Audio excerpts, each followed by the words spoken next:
absolument sensationnel. Très très belle semaine de Ligue des Champions qu'on vient de vivre. Le Barça et l'Inter se neutralisent à Montjuïc, à Barcelone, 3 partout. Entre les coéquipiers de Rafinha qui terminent morts, cramés comme nous devant notre écran. Quelle énorme partie de football. Deux ex-coéquipiers d'où vous l'avez de Gladbach, Christensen et Jan Sommer qui échangent au coup de sifflet final. Tellement peu joué, quasiment pas joué. Peut-être pas joué même tout court de la saison, Christensen. Et il est entré dans cette partie, 3 partout. Il y avait 2 partout à la mi-temps. Il y avait 1-0 au bout de 30 secondes. Et les hommes d'Inzaghi repartent à Milan. Avec plutôt un bon résultat. Tout est possible, comme dans l'autre match. Je crois que oui. On est sur la lignée d'un des meilleurs derniers carrés de l'histoire de la compétition. C'est ce qu'on se disait avant. On se le dit toujours autant, franchement, les gars. On se le dit toujours autant ici. Et j'avais dit à Stan, on avait fait cette vidéo, j'ai dit ce Barça-Inter, la qualité technique qu'il y a, mais dans les deux équipes, pas qu'au Barça, aussi à l'Inter, la verticalité qu'il y a dans les deux équipes, et là, pas qu'à l'Inter en transition, aussi au Barça, parce qu'ils adorent la verticalité et la profondeur, ça peut nous donner une des meilleures demi-finales de l'histoire de la compète. Ça peut nous donner des matchs all-time, et on y est. Magnifique performance individuelle aussi de cet homme Lamine Yamal. J'écoutais le match, je regardais sur TNT Sports, et les commentateurs britanniques, c'était pas le premier match de Lamine Yamal qu'ils voyaient de leur vie, mais ils avaient du mal à contenir leur enthousiasme. Ils étaient totalement conquis par la performance de celui qui a 17 ans, un des 3 meilleurs joueurs du monde, si c'est pas plus. Ouais, on l'a dit, il est spectaculaire. Et sur la plus haute estrade, c'est ça qui est fou avec ces demi-finales, des demi-finales de Champions de ce niveau, de ce calibre. Toute performance est magnifiée et rendue plus importante, plus significative. C'est pas un vulgaire match de championnat. On n'est pas le week-end, on n'est pas là samedi après-midi. On est mercredi soir. C'est la demi-finale de Champions. Les matchs qu'ont sorti certains les placent tout de suite dans le gratin mondial. Alors, Rafinha, Lamine, Ferran, pas Lewandowski, on le sait. Peut-être qu'en cas de finale de Champions, il pourrait revenir, mais compliqué. Olmo, Pedri, Frenkie de Jong, Gérard Martin, parce que pour Baldé, c'était pas encore bon. Inigo Martinez, Koubarsi et Koundé, la ligne de 4, Chesney dans les buts. Pour l'Inter, il y avait une absence. Il y avait le retour de Dumfries titulaire, il avait joué 30 minutes en Serie A le week-end précédent, mais il y avait une absence, c'était Pavard, et il était remplacé donc par Bisek. Sinon, Marcus Thuram faisait son retour, très bonne nouvelle pour eux, très bonne nouvelle, qu'on a vu dès le coup d'envoi. Il y avait Di Marco aussi. L'Inter ouvre le score au bout de 30 secondes, fallait arriver à l'heure. Ouais, sur cette ouverture de Acerbi, déviation de Lautaro Martinez, on a tellement parlé du jeu de déviation de Lautaro pour initier les actions de l'Inter tout au long des dernières semaines. On a fait ces vidéos sur l'Inter, est tellement important dans ce registre. Marcus Thuram aussi, Barella, magnifique extérieur pour aller chercher l'autre largeur. Dumfries lancer son centre à destination de Di Marco, bien sûr. Les deux pistons, les lieutenants de la largeur, cet Inter, l'araignée bionique bleue et noire, elle cherche systématiquement les côtés. Et ce centre, il est repoussé par Gérard Martin, mais il revient sur la droite. Et quand Dumfries expédie une seconde tentative, Inigo Martinez glisse, certes, mais quel geste splendide de Marcus Thuram. Un geste 5 étoiles, un geste Champions, encore une fois. Faire ça en dernier carré de Ligue des Champions, c'est pas anodin. Et aussi, Marcus Thuram, pour moi, un des 10 facile, meilleurs avant-centres de la planète. C'est sans doute beaucoup plus que ça. Et bah voilà, un moment référence, un moment lumière, quelque chose à accoler pour les prochaines années à son CV. Sortir ces gestes-là en demi-finale de Champions, à l'extérieur, à Barcelone, ça compte pour quelque chose. Il a été colossal. L'Inter a sorti 15 minutes, 20 minutes de très haut niveau sur l'entame de match. Et ouais, ce centre de Dumfries, magnifique finition de Marcus Thuram. Le Barça réplique, c'est exactement comme Paris-Arsenal hier, ces deux équipes qui sont dures à séparer. Donc les deux vont avoir des temps forts, les deux vont avoir des temps faibles aussi, mais les deux vont avoir des temps forts, les deux vont avoir de très belles opportunités. Et là, quand Pedri lance Lamine Yamal, il y a Yamal dans son couloir, il a fait des ravages. Il y avait Di Marco, mais Di Marco, on savait, on l'avait analysé, on en a parlé avec Stan aussi, Di Marco, pour toute sa qualité de projection, défensivement, ouais, il y a des petites lacunes, il peut souffrir, n'importe qui dans le monde sur la planète va souffrir contre Lamine Yamal, mais ouais, il peut souffrir. Et Yamal transmet pour Ferran Torres, son contrôle prend un peu trop de temps, peut-être qu'il peut déclencher en une touche, en tout cas sa frappe passe au ras du montant de Jan Sommer ici. Il a un petit peu tergiversé. Mais on se rend coup sur coup, ça prend la direction d'un match épique.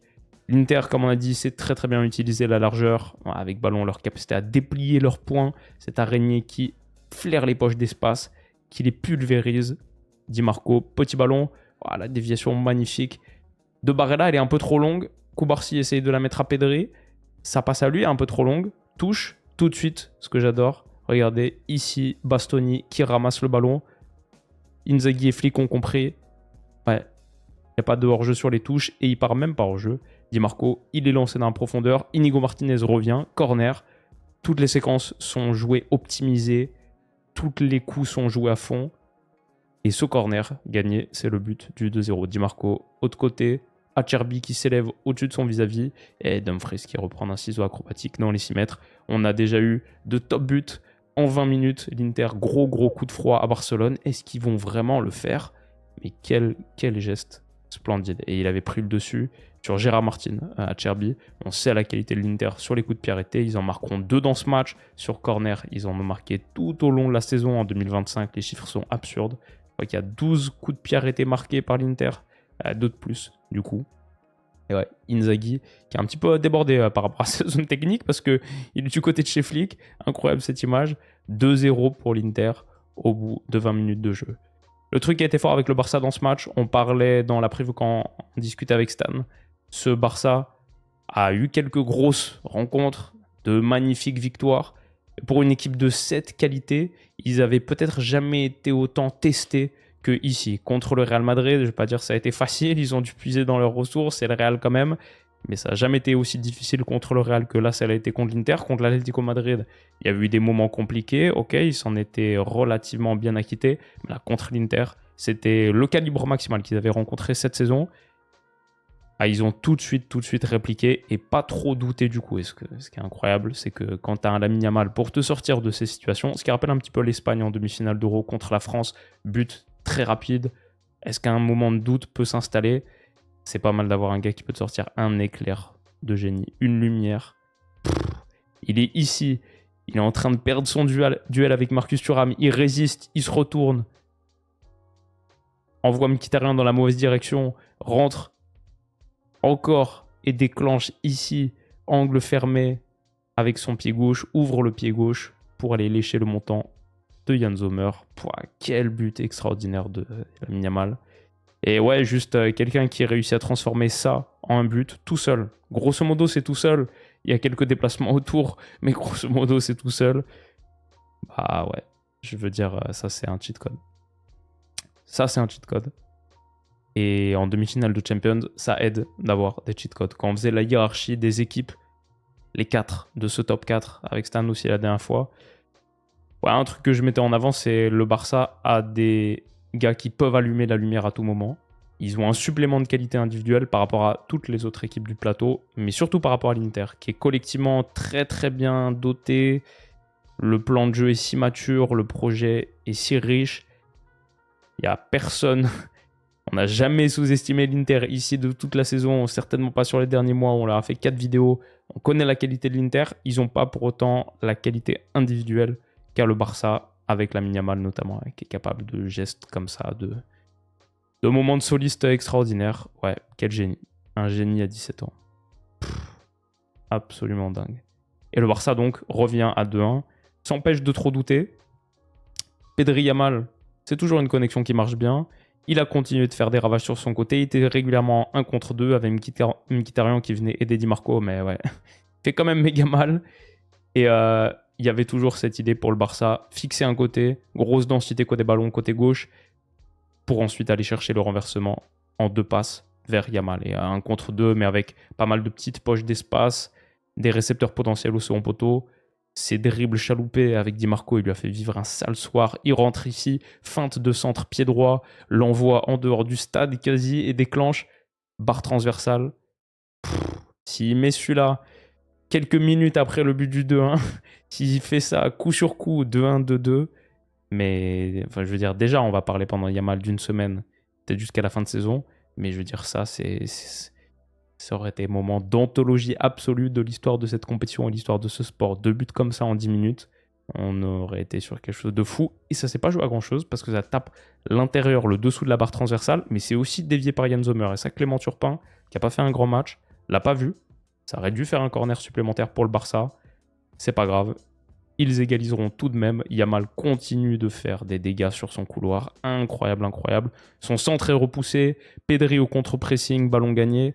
Et en première période, après le 2-0, après la réduction du score, le Barça commence vraiment, vraiment à prendre le dessus sur ce match. Et l'Inter voit cette rencontre lui échapper. Encore une fois, dans une partie de Ligue des Champions récemment, une équipe qui prend les devants et même 2 buts d'écart, qui ensuite, comme le PSG à Villa par exemple, se met à beaucoup, beaucoup souffrir. Ça a été le cas de l'Inter. Ce Barça est très très fort, oui. Après, ils ont des possibilités et le Barça leur a ouvert des possibilités avec ce style très fort risque, très haute ligne. Quand ils réussissent à sortir l'Inter comme là et qu'il y a la course de Dumfries, autre côté, renversement potentiel, Çalhanoğlu l'a vu, il n'est pas servi. Inzaghi est fou.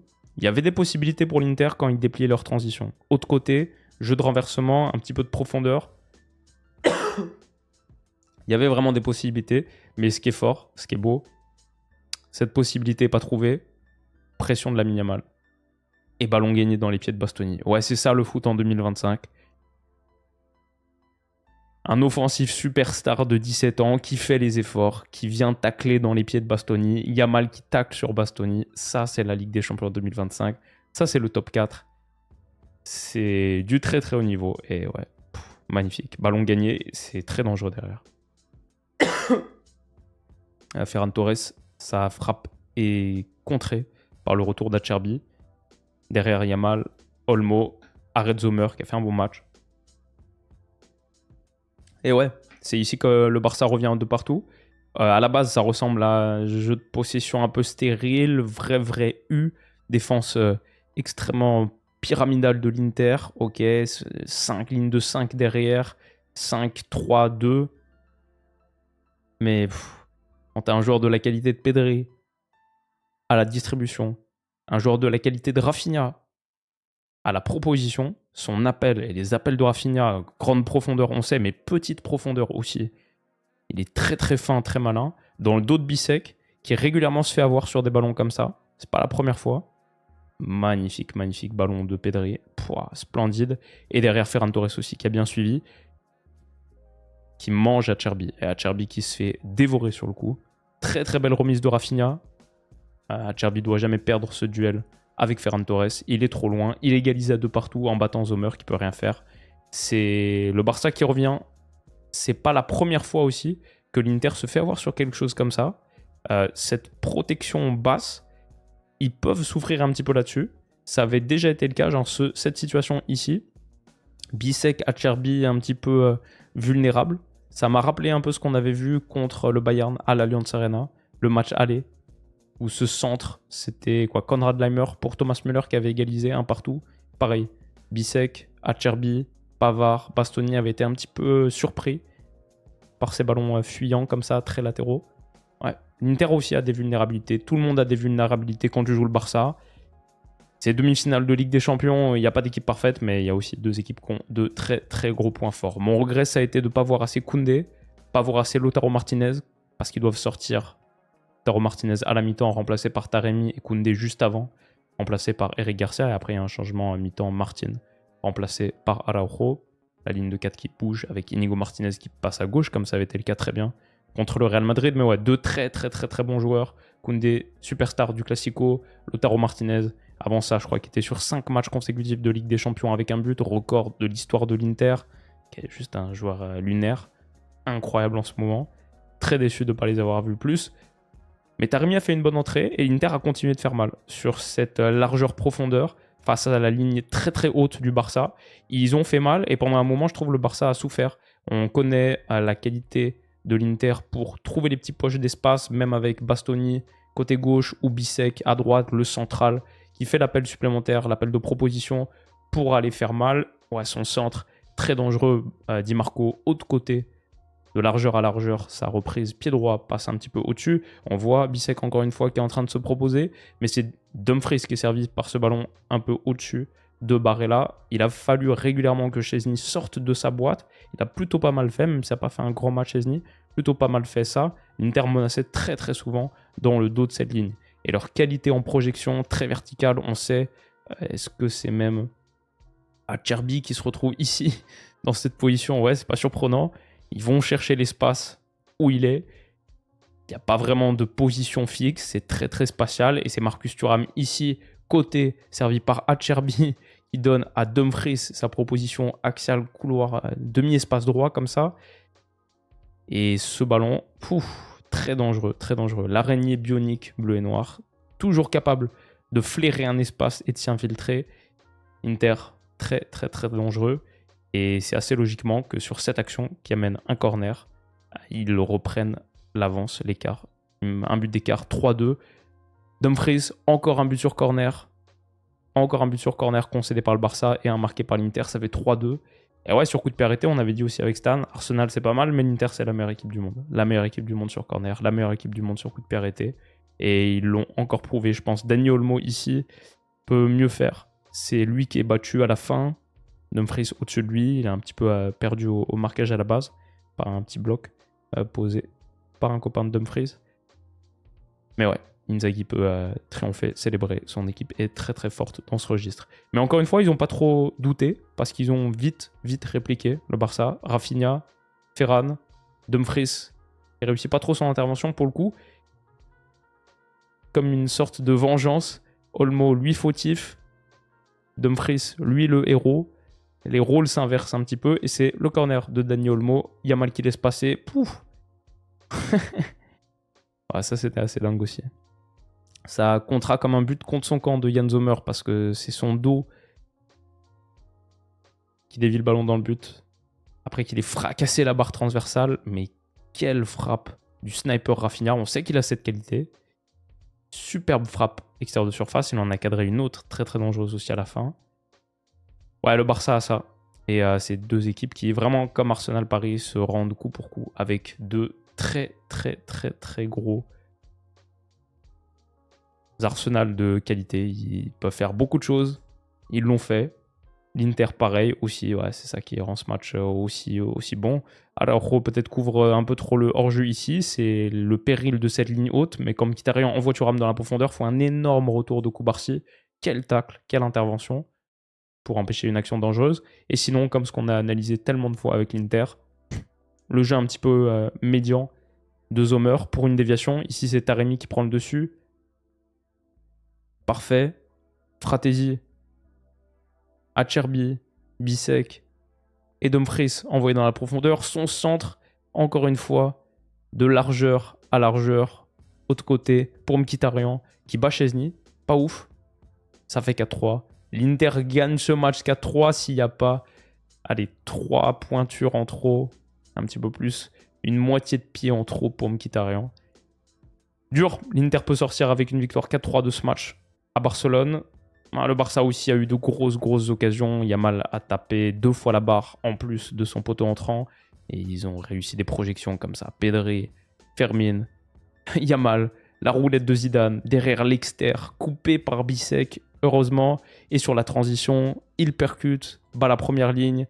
Barella, lui, aussi le petit extérieur. Faut une sortie de Szczęsny pour empêcher Dumfries d'être encore lancé. Mais quel match ça a été. Et j'ai déjà hâte du retour, déjà hâte de la semaine prochaine. Ce sera mardi. Et mercredi, on aura Paris-Arsenal. On vit vraiment un top 4 magnifique. Et j'espère que vous prenez beaucoup de plaisir devant ces super matchs, assez historiques, je pense, de Ligue des Champions. Prenez soin de vous, les amis. Et on se dit à très vite. Bisous.